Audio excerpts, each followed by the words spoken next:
The resignation letter still sat on Tatsuya's desk when his phone erupted. Idol Mayu cancels comeback single, tour, and television slot. Effective immediately. Tatsuya's fingers went numb. 6 hours ago, he'd walked away from 4 years as her manager. Tatsuya, what the hell did you say to her? She's destroyed everything. I had nothing to do with this. I'll fix it. I'll come in now. He ran. The resignation letter meant nothing now. Only the disaster mattered. Director Sato's office crackled with fury. Tatsuya stepped in and felt the blame before a word was spoken. You sabotaged her. 200 million yen, gone. Do you have any idea what you've done? I swear I didn't know. I just resigned. Please, let me talk to Mayu. But the director's face said what Tatsuya already feared. The damage was beyond repair. The sponsors are pulling out. Our lawyers are already preparing a breach of contract suit. You'll be named personally. I'll pay for the losses somehow. Just give me a chance to fix this. Let me talk to Mayu. You think you can fix 200 million yen with your salary? No, you'll be responsible, legally responsible. I can't lose my career over this, but she won't even take my calls. Get out of this agency. You are finished. And so is she. Tatsuya stumbled into the hallway, his ears ringing. The agency logo on the wall blurred. Mayu, please. I know you are there. Just talk to me. Why did you do it? The call went to voicemail. Again, he'd already left 6 messages. If she won't answer, I'll go to her apartment. I won't let this end like this. Tatsuya ran. The resignation letter was forgotten. All that mattered now was finding Mayu. The apartment building glowed coldly against the evening sky. Tatsuya bypassed the intercom and sprinted up the stairs. His fist slammed the door. The echo ricocheted through the hallway like a gunshot. The door opened an inch. Mayu's face, marbled with tear tracks and ruined makeup, looked through him. Mayu, thank God. Let me in. Please. We have to talk about what you've done. She stepped back. The apartment was dim, the air thick with silence and canceled dreams. Why? Why would you do this? The company blames me. You are destroying yourself. I am not doing it without you. So that's it. She'd rather burn everything down than let me go? This is emotional blackmail. He begged, reasoned, then shouted. Mayu only stared at the floor, silent tears falling. Tatsuya stormed out, the door slamming behind him. In his mind, she was just a spoiled idol throwing a tantrum. By morning, the cancellation was everywhere. Tatsuya's phone buzzed like a living thing, each notification a fresh wound. Major sponsor Kimura Electronics announces termination of endorsement deal, citing irreparable brand damage. His inbox filled with threats. Fans blamed him for killing their idol's career, and the agency echoed every word. The press conference was chaos. Reporters swarmed an empty stage, microphones thrust at a banner reading "Cancelled." Director Sato, I'll stay. Withdraw my resignation. Just stop the lawsuit. Please. Fine, but you'll oversee the damage control personally. Every press release, every apology, and make Mayu reverse this. Trapped, Tatsuya had chained himself back to a sinking ship, and all he got was more blame. Mayu, I am staying. I am not leaving. Please, just undo the cancellations. It's too late. I won't do it. Not even for you. The line went dead. Tatsuya stared at the silent screen, his sacrifice meaningless. She was still burning, and he couldn't look away. The next evening, Tatsuya returned. The door was unlocked. Mayu sat on the floor, surrounded by crumpled tissues. I am not leaving until you explain. This isn't just about me quitting, is it? She shook her head, fresh tears cutting through the dried mascara. But she wouldn't speak. Then what? What could be so terrible you'd torch everything? Tell me. It's not about you. It's the contract. The contract? You signed that months ago. What does that have to do with anything? She just buried her face in her hands, shoulders shaking, and wouldn't look at him. Mayu, please. If there's something hidden in that contract, I can help. talk to me. But she only cried harder, and the word contract hung in the air like a lit fuse. Tatsuya left with a new, chilling certainty. The answer was in that document, and he was going to find it. The next morning, Tatsuya bypassed the director's office and went straight to the agency's file room. He asked a junior staffer for the comeback contract. The young woman paled.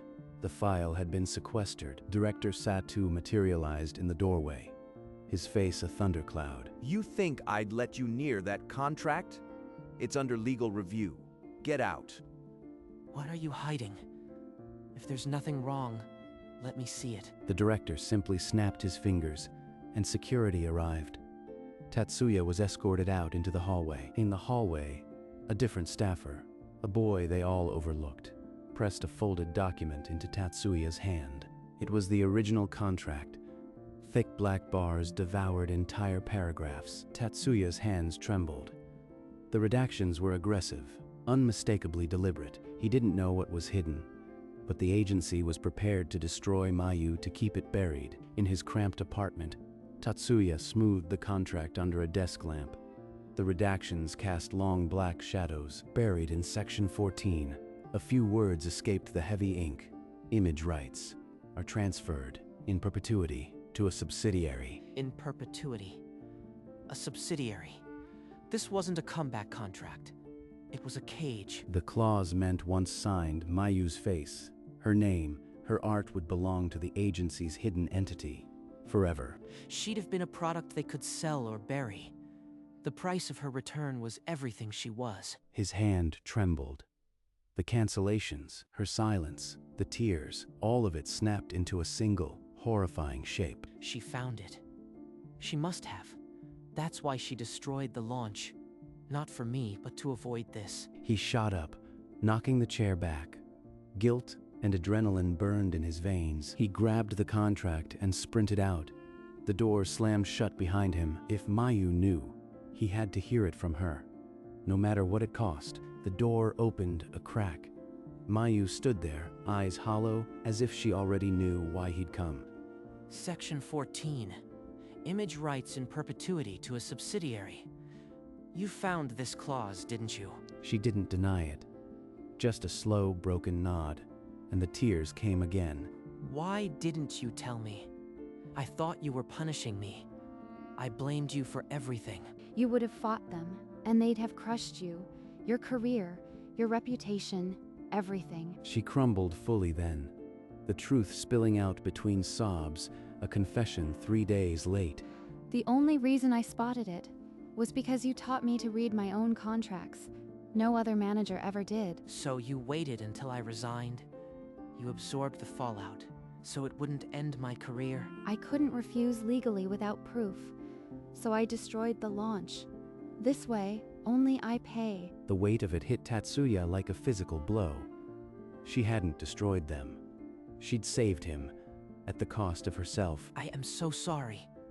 I accused you of blackmail, while you were saving me. You couldn't have known. I chose this. It was the only way. If I signed, every photo, every song, every breath would belong to them. Forever. She destroyed her career to keep her soul, and I called her a spoiled child. I won't be an idol at that cost. Even if it means I never sing again. Then we rebuild from nothing. No agency ownership. No hidden clauses. Just us. The promise was reckless, almost naive. But in the silence that followed, it was also unbreakable. They'll try to destroy us legally. We have no resources, no allies. I've already lost everything. I have nothing left to fear. Outside, the agency towers glittered coldly. Inside, 2 figures sat shoulder to shoulder, facing an uncertain dawn. The lawsuit came 2 days later. A heavy envelope filled with legal threats and demands for 200 million yen. He wouldn't let her face it alone. He dove into contract law books, searching for a crack. There has to be something. A grace period. A notice requirement. Anything. A forgotten clause surfaced. Cancellations within 10 days of announcement. Incur no penalty if no payment has been received. Mayu's cancellation fell within that window. The comeback had been announced, but the funds were never released. He demanded a meeting with the director. The legal team waited, smug and dismissive. By Section 3, the cancellation is within the permitted window. There is no breach of contract. That clause covers routine schedule changes, not the destruction of an entire comeback. Tatsuya laid the highlighted clause on the table. The language was absolute, and the lawyers muttered. The meeting collapsed without an answer, but the lawsuit was stopped cold. The war, however, was far from over. The agency couldn't sue, so they leaked. Tabloids screamed of a prima donna who destroyed a comeback out of spite. Headline: Spoiled idol Mayu defrauds sponsors, destroys comeback. Social media ignited. Fans turned mobs, posted her personal address, calling her a traitor to the industry. They're right. I should just disappear. What's left to fight for? He found her on a park bench, phone cracked in her lap, eyes empty as the overcast sky. Mayu, I've been looking everywhere. You can't let them win. They already won. I don't have a reputation, a career, or even a dream anymore. You have me, and you still have a voice. Unless the girl who taught herself contract law just to survive is really giving up. I don't know if I have anything left to give. I am so tired. But she didn't push him away when he sat beside her. For the first time in days, she didn't flinch. A week later, an email arrived from a small independent label. They wanted to meet. No hidden clauses, no subsidiaries. You keep your image rights. This is real. But what about the hate? I am still public enemy number 1. The label knows. They believe in your voice, not your reputation. Give it a chance. The label representative remained silent, allowing them space. The offer was genuine. This is my first real choice. No one forcing me. I can really do this. Her hand trembled, but the ink flowed. She wrote her name without hesitation. Congratulations, Mayu. You are an independent artist now. I never thought I'd be free again. This is terrifying and perfect. They left the cafe together, the fragile weight of a new beginning resting on their shoulders. The months that followed were grueling. Concrete rehearsals, late nights, and one defiant dream. The debut date was announced. A tiny venue, a single spotlight. All they needed was a chance. Then a video surfaced. Grainy training footage from years ago, edited with cruel captions. This is the agency. They can't sue, so they're trying to humiliate you. We can fight this legally. A lawsuit will drain us before we ever take the stage. They want us distracted and penniless. Legal fees could bankrupt us before we even start. Every yen they steal from us is a victory. He pulled his hand back. The phone screen went dark. Let them leak. We'll drown their noise with your voice. We debut as planned. If they come after us again after the show, we'll be ready. But the music comes first. The sabotage hung over them like a shadow. But they turned their backs and walked toward the stage. Debut night, 100 seats, a borrowed spotlight. The air backstage buzzed with fragile hope. The venue owner pulled Tatsuya aside. His face was apologetic. The agency bought out the night. You have one song, no encore. They paid triple. That's sabotage. We have a contract. But Mayu stepped forward, her voice steady. One song is enough. I didn't come here to fill a set list. I came to sing. She walked onto the stage. A hush fell. Then the first note, and the room transformed. This is my voice. The one they tried to own, tried to silence. Here it is. The crowd, small as it was, rose to their feet.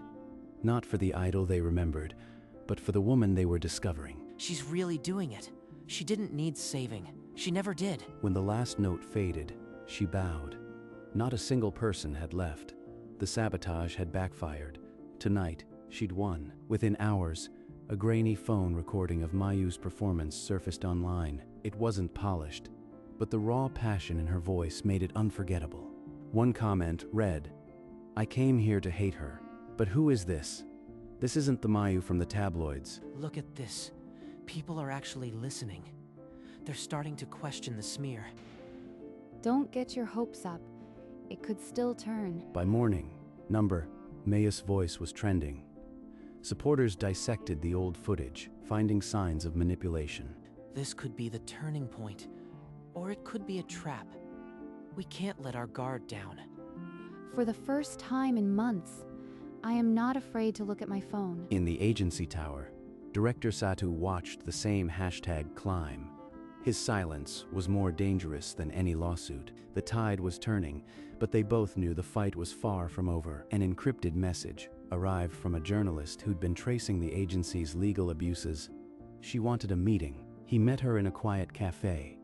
She slid a business card across the table, then a folded note. The note read, "I can publish the truth about your agency. I need evidence of the contract they tried to hide." If I hand it over, they'll sue us for defamation. But without this, Mayu might never be free of the lies. You know what they did to us. If I give you this, they'll come after us with everything. She simply nodded, unflinching.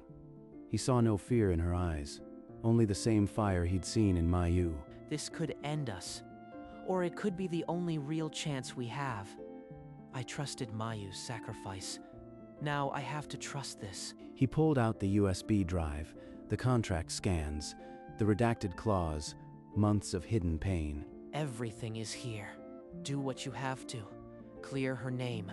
The journalist took the drive and vanished into the night. Tatsuya sat alone, the weight of his choice settling like concrete. The exposé dropped at dawn. Every newsstand in Tokyo carried the headline, "Agency Trapped Idol in Lifetime Image Rights Scheme." Director Satu filed a defamation suit within hours, dragging Tatsuya and Mayu into court. We're finally facing them in the open. No more hiding. The agency's lawyers spun lies, but the redacted contract was displayed as evidence. That clause would have owned my name forever. I chose to destroy my comeback rather than sign. The judge examined the clause, his face hardening. The verdict came swiftly. The agency had acted in bad faith. The lawsuit was dismissed with prejudice. Outside the courthouse, camera flashes blinded them. But this time, they were free. Director Satu's agency was ordered to pay damages and dissolve the subsidiary. The empire crumbled. In the months that followed, Mayu became a symbol. Magazines called her the idol who burned her career to own herself. Her concerts sold out in minutes. The indie label couldn't keep up with the demand. 3 agencies sent offers. One was a subsidiary of the old firm. They want me to manage their new talent. I told them no. Every single one. Then let's build our own. No hidden clauses. No subsidiaries. Just us. She never even hesitated. This was always her dream. Freedom. They opened a tiny office in Shibuya. Tatsuya framed their first independent contract on the wall. The nameplate read, "Mayu and Tatsuya Independent Management." No logos, no chains. Tatsuya watched her work, the same fire in her eyes as the night she sang one song and moved a crowd. The war was over, but the real fight, the one for a new kind of industry, was just beginning. 2 years after the trial, a packed press conference hall buzzed with anticipation. Mayu walked to the microphone. I am proud to announce my first world tour. We start in Tokyo and end in New York. The room erupted. Fans screamed. Camera shutters clicked like a downpour. Some reporters blinked back tears. Behind her, a towering screen ignited with the tour poster. Mayu, Unchained World Tour in blazing neon. In the wings, Tatsuya stood with his arms crossed, a smile struggling to stay professional. 2 years ago, she canceled everything. Now she's selling out stadiums across the globe. A rapid montage flashed through his mind. Her tear-swollen face, the single defiant song, the courtroom gavel. This tour isn't just about music. It's for everyone who's ever been told their voice isn't their own. She paused, her gaze sweeping the crowd until it found him, and for one breathless moment, the noise fell away, and there was only the two of them. After the press conference, a reporter asked Mayu about the day she canceled everything. The room grew quiet, the memory replayed. An 18-year-old Mayu frozen over a contract, one sentence burning on the page. I finally understood. Signing this would make me a product forever. Her manager's voice echoed from years before.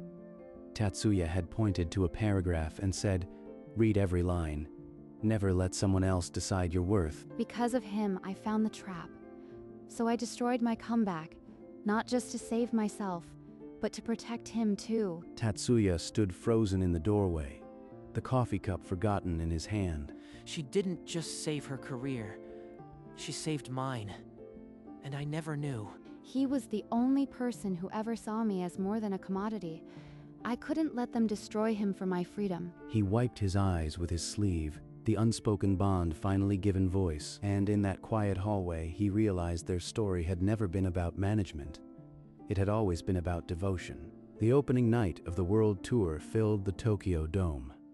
After 3 songs, Mayu paused and signaled the band to stop. The crowd quieted. She stepped to the edge of the stage, microphone trembling in her hand. Tonight, I need to thank the person who made this possible.